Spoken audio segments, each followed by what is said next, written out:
আউযু বিল্লাহি মিনাশ শাইতানির রাজীম। বিসমিল্লাহির রহমানির রহিম। আমি অ্যাডভোকেট মোহাম্মদ আলী হকতার পক্ষ থেকে এদেশের সকল স্তরের মানুষের কাছে আমার প্রীতি, শুভেচ্ছা এবং ভালোবাসা জানাচ্ছি। বন্ধুগণ, একটি কথা আছে, অতি চালাকের গলায় দড়ি। আজকে ভারতের ভাগ্যে এটাই ঘটেছে। কেননা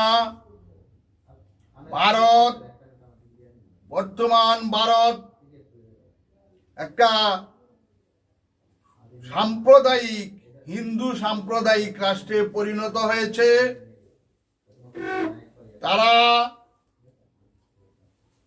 এখন মুসলমানদের প্রধান শত্রু হিসাবে সারা বিশ্বে তাদের কর্মকাণ্ডে পরিচিতি লাভ করছে। বন্ধুগণ, কেবলমাত্র মুস্তাফিজুর রহমান একজন মুসলমান হওয়ার কারণে তাকে আইপিএল থেকে বাদ দেওয়া হয়েছে। এটা সারা বিশ্বের ক্রীড়াঙ্গনে অত্যন্ত নিন্দনীয় একটি ঘটনা হিসাবে স্থান পেয়েছে। কেননা ক্রীড়া জগৎ, সাংস্কৃতিক জগৎ এমনই একটা জগৎ যেখানে স্থান, কাল, পাত্র, ধর্ম, বর্ণ নির্বিশেষে সকল মানুষ একত্রিত হয়।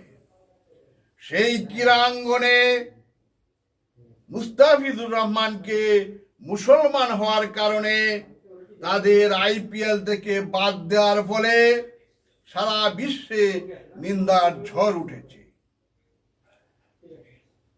সাথে সাথে বাংলাদেশ যে কার্যকর ব্যবস্থা গ্রহণ করেছে তা বাংলাদেশের 18 কোটি মানুষের মনে অত্যন্ত আশার সঞ্চার করেছে।